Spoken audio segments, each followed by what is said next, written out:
Hello and welcome to the Nearly Men YouTube channel. I'm Garry Hogg-Simmons, 1/3 of the Nearly Men, a group of guys who have nothing to do with the video game industry. We don't make them, we don't sell them, and in fact we're not particularly good at them, and you've probably kicked your asses at some point online. I'll be releasing a video every week, maybe a review, maybe a flashback to retro gaming, might just be a wee surprise for you to tune in and find out. You can also catch me on Twitch at blunderboy87 or on the Nearly Men Facebook page doing some live streams for some good banter. In this video, I'll be sharing my thoughts and opinions on Asmodee Studios' latest third-person adventure game, A Plague Tale: Innocence. A Plague Tale follows our two young protagonists, Amicia and Hugo de Rune, as they struggle to survive against the Inquisition, the start of the 100-Year War, and against the Black Death. Although the game is set in a realistic time period, it does have fantastical and whimsical elements, which really brings together the reality and fictitious sides of the story. Now, to be honest, this game had flown under my radar, and I only saw it about a month or two ago while on Instagram, and the advert popped up, and I thought, that is a game that I would like to play. So, does it live up to expectations? Let's see.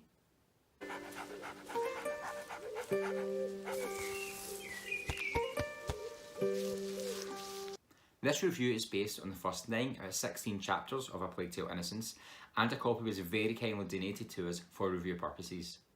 I'm going to break this review into 4 sections which I find useful when thinking about picking up a game.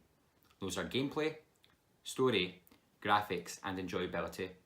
I'll sum it up at the end and let you know if it's a nearly hit, a nearly miss, or a nearly. The game picks up with Amicia and her dad out checking the lands because they're noble people in France. So they're checking the lands, hunting food, and I won't lie, it did give me God of War vibes with the father-son, father-daughter aspect, and he teaches her how to use her weapon, and then you're chasing the animal. But very quickly it steps out on its own, which I was glad of, because as much as I love God of War, I didn't want another God of War. But then it commits to this really dark story, and I was horrified, in a good way, but genuinely horrified at the scene that happens at the end of the first little bit. So much so that I kind of wanted to turn it off and just take a breather. But the story goes from 0 to 100 in that time. It's very well done. For reasons I'm not going to go into, you meet Hugo, Amicia's little brother, not long after that, who's 5, and he has some mysterious sickness that his mum's trying to look after him, try to find a cure with this doctor. And Amicia is tasked with taking Hugo to the doctor, which is a very simple version of the story, but I really don't want to give too many spoilers away. And on the way there, you meet the rats. Oh, the rats! So many rats. I don't mind rats, but these rats give me the fear. They are a big point in the story, and as the story goes on, there's just more and more of them. You kind of think, where did all the rats come from? I mean, the storyline is gripping. I've not been able to put it down, which really affected my sleep in a good way, because I just want to keep playing and find out what's happening in this storyline. And it's not just the main characters who are well written, it's everything. They don't feel forced or artificially created. The relationships are really natural. You can develop Amicia and Hugo's relationship with things you do in the world, and you really get to understand where Amicia is coming from, with this strange relationship with her brother, who she's now in charge with, and the different ways she reacts to him. It never feels unexpected. And 1 minute you'll be laughing along, then the next minute you'll be really angry at what's happening. There's a beautiful part where you just happen to be being chased by the Inquisition soldiers, and Hugo decides to play hide and seek, as you do. But he's 5, and you kind of realise that he doesn't understand the gravitas of the situation, so he goes to play hide and seek, and Amicia's having this whole monologue of where is he, what's going to happen to him, and you're there with her, you feel it, you're going in and you're worried, and eventually pops up, and the relief that you feel, and that's only within the second or third chapter. And they've done really well at creating this realistic, believable storyline with a believable brother and sister that you really feel a part of, and you really don't want to see anything bad happen to them. They're hiding. The side characters as well, very well developed, from a woman who gives you shelter in the village to a monk who helps you out to the orphans you meet later on. None of them feel like they're just there for the sake of it. They've all got something to offer to the story. They're all integral, and then they all show like different sides of humanity in this dark time of the Inquisition and the Black Death. The sickness and the plague storyline as well is a through thread through the whole story. It really ties it together, and as bits of information are being trickled out, I am starting to put together what I think the storyline is, and I can't wait to find out if my theory's right, or in this section I've just got to in chapter 10, if that's going to give me more information and shed some light, as it were, on the situation. But the story is gripping, the story is top notch, and it's very, very enjoyable. And I'm really enjoying it.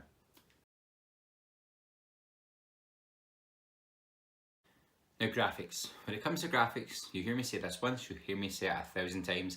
I don't mind graphics. I grew up PlayStation 2, Sega Mega Drive before that. So top-notch graphics aren't the highest priority on my list. It's usually gameplay and story for me. However, in saying that, the game looks stunning. From the very first moments in those forest areas, it's just beautiful, really lush textured environments, beautiful lighting transitions and lighting states. The forest itself goes through a transformation through the first section because it's got this beautiful vibrant start, and then you start to see a bit of the darker side of the world, and the game does that a lot. Lovely lush environments, dark environments, and it makes them meet in the middle, so you really appreciate the contrast. So the environments in this game are beautiful, no lie. Character models as well, very detailed, very believable, very lifelike, and as the story progresses, you see the change in costume, you see the change in damage to the face, and it's these small details that really make it immersive and really stand out for me. The fire effects, which is a huge part of the game, the rats, which I was talking about earlier, they're scared of fire, so you use fire a lot, especially at night or in underground areas or dark areas. And the lighting effects with the fire is great. You've got to carry these torches around, and sometimes you don't know if it's a shadow or if it's a rat or if it's a guard. So the fire and the lighting effects are really well done. I couldn't grumble on those at all. Where did they come from? How can there be so many of them? Protect us. They're everywhere! The light! They're scared of the light! It's a nightmare! We have to get back outside, Amicia! The enemy design is really well done also. A bugbear for me in modern gaming is repetitive monster or enemy designs, particularly with human enemies. I had this issue with Days Gone where everything looks the exact same. Apparently everyone died wearing the same clothes. But in this game, in Plague Tale, I feel I haven't constantly been seeing the same enemies, especially when you're not around soldiers. Soldiers look the same because a soldier's a soldier. You don't mind it there. But other enemies are varied, and as the game progresses, they start throwing in different types of design. So yeah, enemy design has been great so far. The rats. The rats are a big selling point of this game because it's not just like a few rats, it is a horde, it is a swarm, and they just erupt, literally erupt from crevices, from the ground, from the dirt. And the first couple of times it's happening, you're being chased, so you're just seeing these like flurries of dirt and shapes, and you don't quite realise what's going on. And then the first time you see the horde of rats appear is just amazing for the amount on the screen. The rats, they're detailed, they're not just little black shapes, and they've got these beady red eyes. Oh, it's overwhelming. And the game does not suffer from this amount of rats on screen. There's no slowdown, none of the graphics degrade. The rats are just, it's terrifying. And they find really creative ways to get rats on the screen. I'll let you imagine what might happen. 2, 3, 4. When it comes to gameplay, A Plague Tale does nothing new, and I mean that in a good way. It takes lots of aspects of different types of game and it mushes them together and it makes them their own, and it works, it really works. There's lots of different types of gameplay and it really keeps you on your toes and it makes it enjoyable. It doesn't take too many ideas and just throw them at you and then suddenly you're sitting going, what does all these buttons do? Which is a good thing. So it doesn't reinvent the wheel, but why fix the wheel if it works fine? The game is predominantly a stealth game, I would say. It utilises the tall grass, it has the shadows, and it does it well. Guards have the kind of little diamond alert feature, which we've seen in other games, to let you know if they've noticed you, and then it goes red if they're really angry because they actually see you. Amicia also has a few distraction techniques when it comes to stealth. She can throw rocks, she can throw smashable vases to make guards go in a different direction, and they all work really well, and the guards are smart. You could only use the distraction techniques twice, and then the third time you use them, they'll shout to each other, oh, I think someone's here, this thing keeps breaking. So they're not daft guards. It's not like you trank someone to wake up and think, oh, I just enjoyed that nap. So the AI in the guards is quite clever. What's that racket about?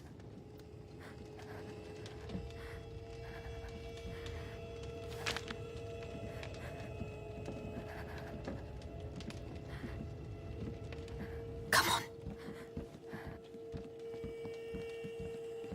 Shh, shh. That's it. Almost. We showed him. Combat is unique. I enjoy the combat. I've died a few times in the combat, and that's just because I've not been fast enough or I've misaimed. But combat consists of Amicia using her sling, so that's like catapult sling thing, and she chucks stones at people, as it were. If you hit them in the head, it's an insta kill because big stone meets brain is not good. And there was one point in the game where it was like, you can stealth, and I just kind of went around slinging rocks at people's head, which was fun. So it gets a wee bit actiony if you want to be actiony. It does take a wee bit getting used to, and she does have to kind of wind it up and get ready to launch the rock, and there's a little like diamond that zooms in to let you know when you're on target, and if you miss, she's got to reload and swing again, and sometimes by that point a guard has reached you and stabbed you in the stomach. So it takes some getting used to, but in a fun, interesting way.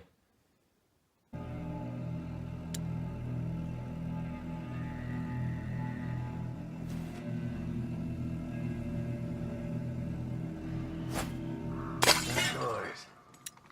What was it? Amicia also learns to craft items throughout the game thanks to a companion she meets at some point, such as fire rocks or sleeping gift powder and stuff, which adds a different element to the stealth or attack techniques, and some of them are quite fun. In chapter 9-10 you get something new, which I won't spoil, but it's a total game changer and quite fun to use. The sling is also used for puzzles quite often, so looking for items to knock over or items to smash to darken a room, or boss battles. So if you're fighting a boss, usually they're armoured or there's a trick to how to defeat them, so you've got to use the sling quite creatively. It's not just bash everything or use these items. So you have to combine your items and really have to start forward planning and thinking, how can I use Amicia's inventory to the best I can, because one hit and she's dead. Stay focused.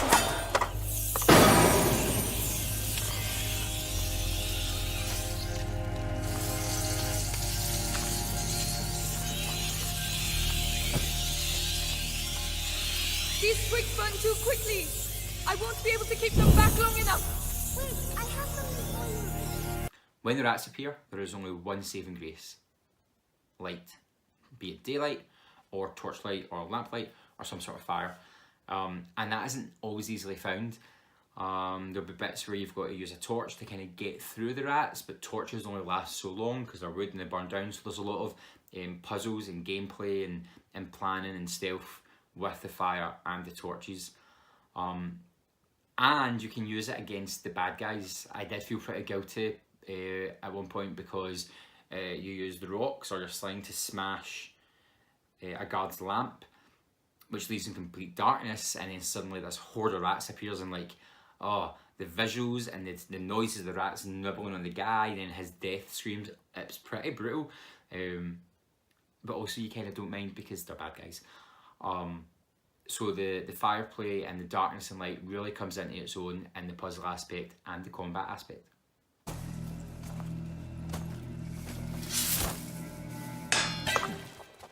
That noise. Better go see what it was.